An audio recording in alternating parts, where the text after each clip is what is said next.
Welcome to another deep dive. Today we're going to be looking at some pretty amazing advancements in AI. We've got Amazon investing millions into university research, a new AI search engine that could completely change global sourcing, and even a robot surgeon learning straight from videos. Pretty cool stuff. Yeah, I think what's really striking is just how diverse these applications are. Right. It really shows how AI is becoming more and more integrated into our everyday lives. Yeah. It's not just some abstract concept anymore. So let's jump right in. First up, let's talk about Amazon's massive investment in university AI research. Okay. They're putting $110 million towards projects using their Trainium chips. These chips are specifically designed for the heavy lifting of AI training. Wow. And what makes this so important is that a lot of universities have had to kind of slow down their research because the computing power needed for these advanced models is really expensive. Yeah, that makes sense. So this funding could be huge for researchers. Absolutely. It's like giving them the keys to a supercharged lab. Yeah, exactly. And get this, they've created this research ultra cluster with something like 40,000 Trainium chips all working together. Wow. That is just a mind-blowing amount of processing power. Yeah, no kidding. What could that mean for, like, medical research or something? Well, I mean, just imagine the possibilities, right? Like personalized medicine breakthroughs. Right. AI could be sifting through mountains of genetic data to tailor treatments. Oh, yeah? Or climate modeling scientists could run incredibly detailed simulations to try to predict and maybe even mitigate the effects of climate change. That would be incredible. Okay, so let's switch gears a bit and talk about global sourcing. Okay. Alibaba just launched this AI-powered search engine called Accio. It's specifically for businesses to find suppliers. Interesting. So imagine you're a business owner and you need a very specific part, like a tiny sensor for a new device. Okay. Instead of spending hours searching online, you just snap a picture of that part. And Accio takes that image and uses AI to instantly find potential suppliers. Oh, wow. That's amazing. Yeah. Talk about efficiency. Right. That's amazing. So this is using what's called a large language model. Right. And in simple terms, it's basically an AI that's read every book in a giant library and can understand and respond to your requests like a human. Yeah, that's a good way to put it. Alibaba's model is called Tangi Qianwen, and it uses this power to match your image with the right suppliers. Wow. So for someone running a business, this tool could be a game changer. Absolutely, especially if they deal with sourcing or procurement. Yeah, for sure. It could save them so much time and money. And it could even help smaller businesses compete on a global scale by giving them access to the same sourcing power as the big players. Absolutely. It really levels the playing field. Now get ready for something that sounds pretty complex but is actually really cool. Right. I'm intrigued. We're going to talk about AI reasoning, specifically Nous Research's Forge Reasoning API. Okay. So this API is all about making existing AI models even smarter. It's like giving them a turbo boost for logic and problem solving. Interesting. So how does it work?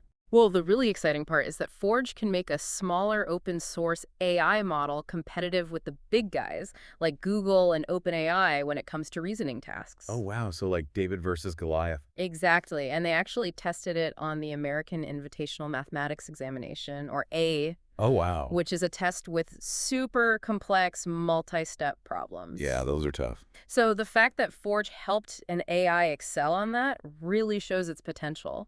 Wow. So we're not just talking about solving math problems here. No, not at all. I mean, think about optimizing supply chains, Right. developing new scientific models, or even personalizing education for students based on how they learn best. Yeah, the possibilities are endless. And what I find fascinating is that this API isn't limited to working with just one type of AI model. Oh, that's really interesting. Developers and researchers can use it with a wide range of AI models. It's like having a universal adapter.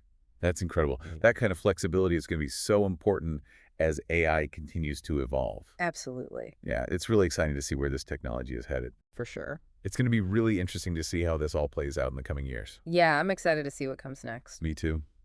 It's amazing how fast things are moving. It really is. Yeah, we're living in a really exciting time. We are. It's just incredible. It is, and it's only going to get more exciting from here. I think so too. So what do we got next? Well, next up, we're going to step into the operating room, virtually, of course, Oh, wow.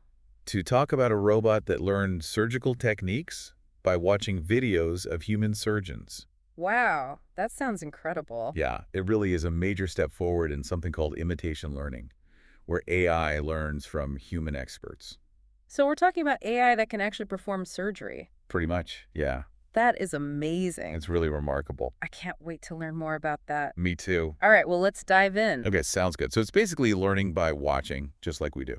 Right. It's like imitation learning in action. Exactly.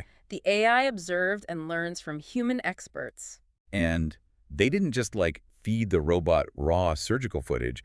They used the same machine learning architecture that powers ChatGPT, Oh, wow. but adapted it to work with movements instead of language. So it's translating the surgeon's movements into code the robot can understand. That's a good way to think about it, yeah. But what about the Da Vinci surgical system? Doesn't that have some imprecision in its movements? You're right, it does. But the researchers found a way around that. Oh, really? They trained the AI to focus on the relative movements of the instruments instead of their absolute positions. So instead of saying move to this exact coordinate, it's more about the relationship between the instruments. Exactly. It's like learning to dance.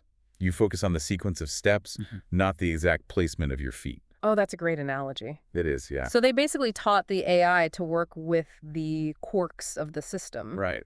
Pretty impressive. So where does this all lead? Could we see robots performing entire surgeries on their own someday? I mean, it's definitely a possibility. And it brings up a lot of really important questions. Yeah, for sure. Like, what will the role of the surgeon be? Right. How do we make sure patients are safe when a robot is making decisions during surgery? Yeah, that's a big one. It's a conversation we need to have as this technology keeps advancing. Absolutely. But just imagine the possibilities, though, surgical robots that can access this huge library of surgical expertise, Right. constantly learning and getting better. We could see a dramatic increase in precision, Oh, yeah. shorter recovery, times fewer complications. It could revolutionize healthcare. It really could. But let's not forget, it took a ton of data to train this robot. Right. Hundreds of videos from actual surgeries. Yeah, and there are thousands of these robots being used all over the world, generating huge amounts of data every day. So as that grows, we could see even more sophisticated robots in the future. Absolutely. The more data we have, the better the AI can become. It's mind-boggling to think about the possibilities. It really is. But it's important to remember that these advancements go beyond robots and algorithms. Right. They have the potential to affect every aspect of our lives. It's true. AI is already changing the world in so many ways. It is, and we're only just getting started. It feels like we've just scratched the surface, Yeah, it's really just the beginning. From research to sourcing to even surgery, it's clear that AI is changing everything. And it's not just concepts. It's real stuff that can really impact our lives. Yeah, exactly. And it's not just about the tech, but how we use it. Right. It's not like robots taking over. No, not at all. It's about us using it to solve problems and make things better. I think the big takeaway is that AI's potential is shaped by us. Right. We have to make sure it's used ethically, Yeah, I got it. focusing on people and progress. That makes me think about all the ways AI could be used. What about education or transportation or even entertainment? Oh yeah, that's fascinating. How do you think it'll change those things? Well, imagine AI tutors that adapt to how each student learns, or self-driving cars that navigate traffic perfectly, or even AI-generated music and movies that are super creative. Wow. The possibilities are really endless. It's a lot to think about, isn't it? It is. It's easy to feel overwhelmed by all of it. Yeah, I get that. But we all have a role to play in shaping the future of AI. Absolutely. We need to stay informed, Yeah. read articles, listen to podcasts, and talk about it. Yeah. The more we understand it, the better we can deal with it and make sure it's developed responsibly. And don't be afraid to ask questions, right? Right. Challenge assumptions and demand transparency from the people developing these systems. The future of AI isn't set in stone. It's something we're all creating together. That's a really good point. So as you go about your day, think about this. What area of your life do you think AI will impact next? Are you excited about it? That's a great question. Hold on to that thought. Talk about it with someone. Remember, the future of AI is in our hands. That's it for our deep dive today. Thanks for joining us. Thanks for having me. Until next time, keep exploring, keep questioning, and keep learning.